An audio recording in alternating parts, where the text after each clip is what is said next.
2024 was full of life-changing lessons, but which ones will actually help us thrive in 2025?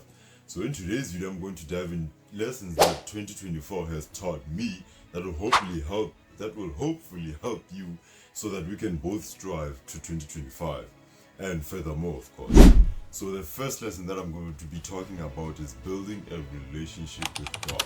Now, this is the first tip and the first lesson that 2024 has taught me, because I saw that if you don't do things through Christ, because He's the only one that strengthens us, right, from the Bible, then we really don't have the capabilities to do anything, because then we are neglecting His power that He gave within us.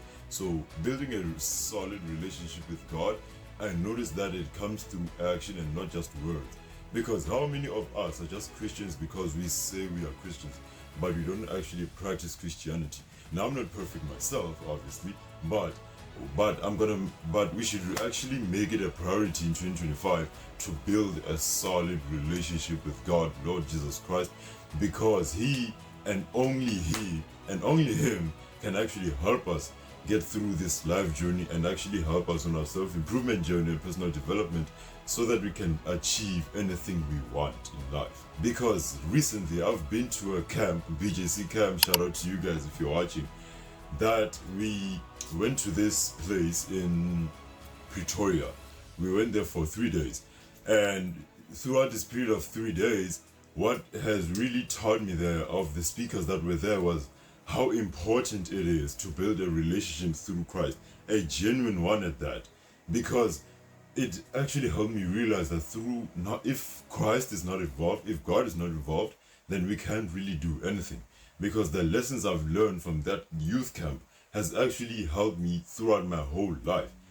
So what I'm basically trying to say here is we should work on building a solid relationship with God, and I'll be here to guide you through that journey. Well, not necessarily guide you, because I'm not perfect myself, but we should actually help each other through this journey. The second lesson that 2024 has taught me is that time is very valuable. Now, what I mean by this is that we should actually focus on how we spend our time and with who we spend our time with and what we spend the most time on. Because where time goes, energy flows, and where energy flows, our attention will also grow. So we should actually focus on where we spend our time on and who we spend our time on and with what we're spending our time on, because the time is something that I really value over money, because it is one currency that we don't know how much we have left. So we should spend our time on things that actually grow us, on things that are actually beneficial in our lives, and things that are actually going to help us in our self-improvement journey and our life goals. Because if it does not do any of that, then it's basically a waste of time, unless if you're doing it for pleasure or for leisure, of course, but you know what I mean by that. But we should actually focus on spending time on meaningful things and meaningful habits, on meaningful people at that. So that should actually be something that we strive for as we step into 2025, and that we should actually focus on where we spend our time on, because time is an extremely valuable asset that we do not know how much we have left. Because don't we look back on some of the things we spend our time on, and we just realize that, man, I shouldn't have spent this much time on this, I should have just done this, or I shouldn't even engaged in it at all, because we wasted our time. But complaining about wasted time is also wasting more time. So we should stop complaining about the time we have wasted and focus on how we can spend our time that we have now as meaningful as we can. Because as I've just said, time is the only currency that we do not know how much we have left. So we should use it very wisely. The third lesson that 2024 has taught me, and that will hopefully help you, is that our environment is very important. Now, I can make a complete video on this, but if you want me to actually make a video on this, on how our environment affects us, drop a comment down below. I once made a video of 5 questions that we should ask ourselves to assess the people we hang around with. Now, this completely ties to our environment. Consists of where we live, the people around us, people that are close to us. If we have more, we can drop a comment down below. because obviously I'm not perfect and I won't know everything because I don't know everything.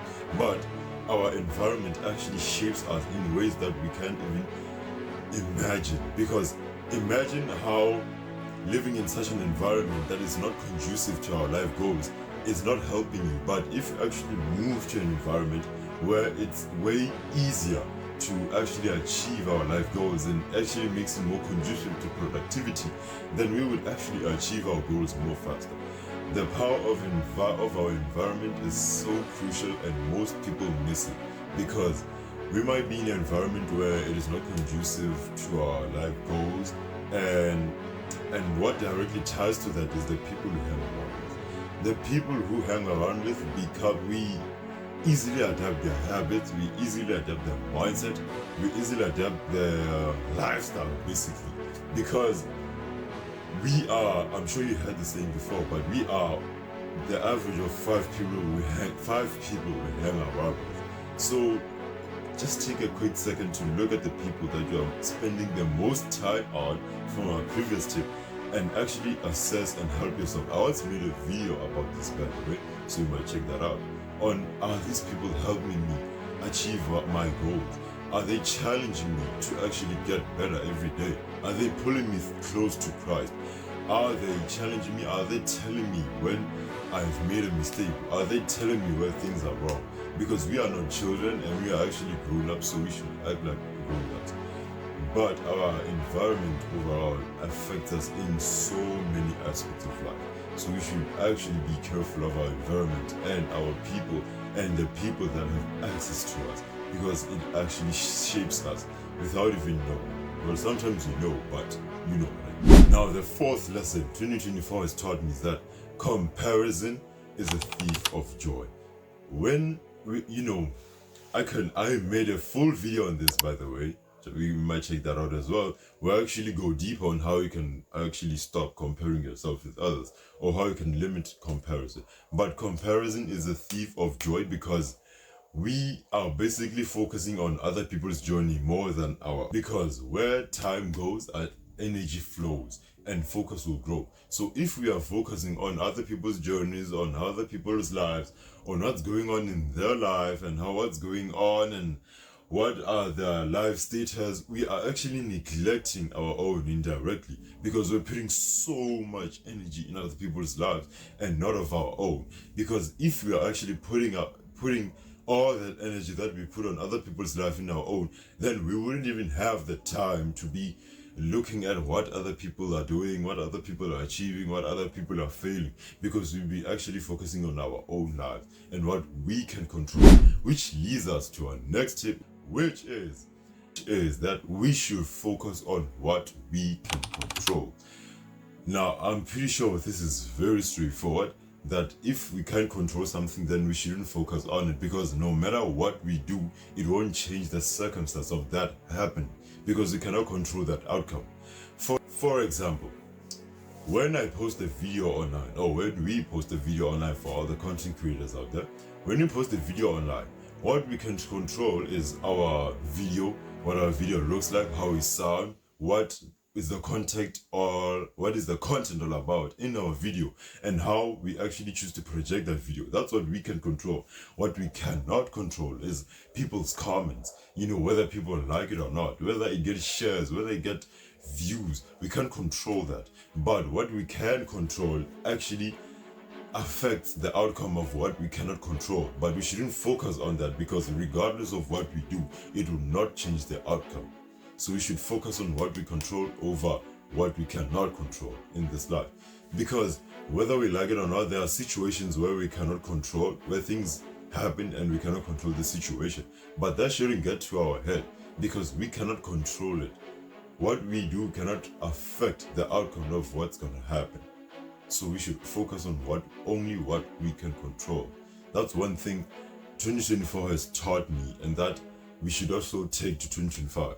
Because I've seen it when I'm posting videos online, when you expect something that, okay, this video might get, 10,000 views, but it only gets 400 views and only a few likes. So we should actually focus on what we control, and what we control, back to our example, is how my video looks like, the quality of my video, how I sound, what I actually say in my video. That's what I can control. But what I can't control is how the world chooses to react to my video and my content. The fifth lesson that 2024 has taught me is that we should limit our expectations from other people. Now, this is pretty straightforward. I will not go deep into this because it is pretty straightforward that we shouldn't we shouldn't feel the need to expect a lot of things, a lot of validation, a lot of approval from other people, because all of these things can actually come from within. And if it comes from within, then we wouldn't even feel the need to expect it from other people in the first place. So that's one way to protect ourselves and our inner peace, is to actually limit expectations from other people, and we should actually expect more from ourselves. Now, the last and final tip is that, or the last and final lesson that I've learned in 2024 is the power of networking. I've seen the power of meeting people, valuable people that are on the journey of life, people that want success, people that just have that grit, have that discipline. It kind of rubs off of you back to our point of environment, because if you actually surround ourselves with high caliber people, with extremely valuable people, it can actually help us tenfold with our own lives and our own journey. Because obviously, what people don't actually talk about on social media is that we also have to qualify to be in those spaces.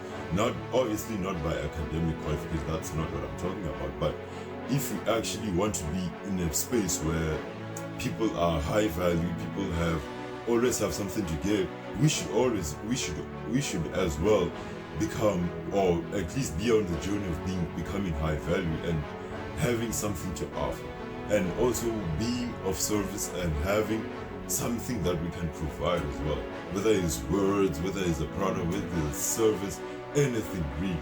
But we should also have value ourselves so that we qualify to be in those places. But I'm not saying if you do not qualify, then you won't be in those places. No, that's what I'm saying.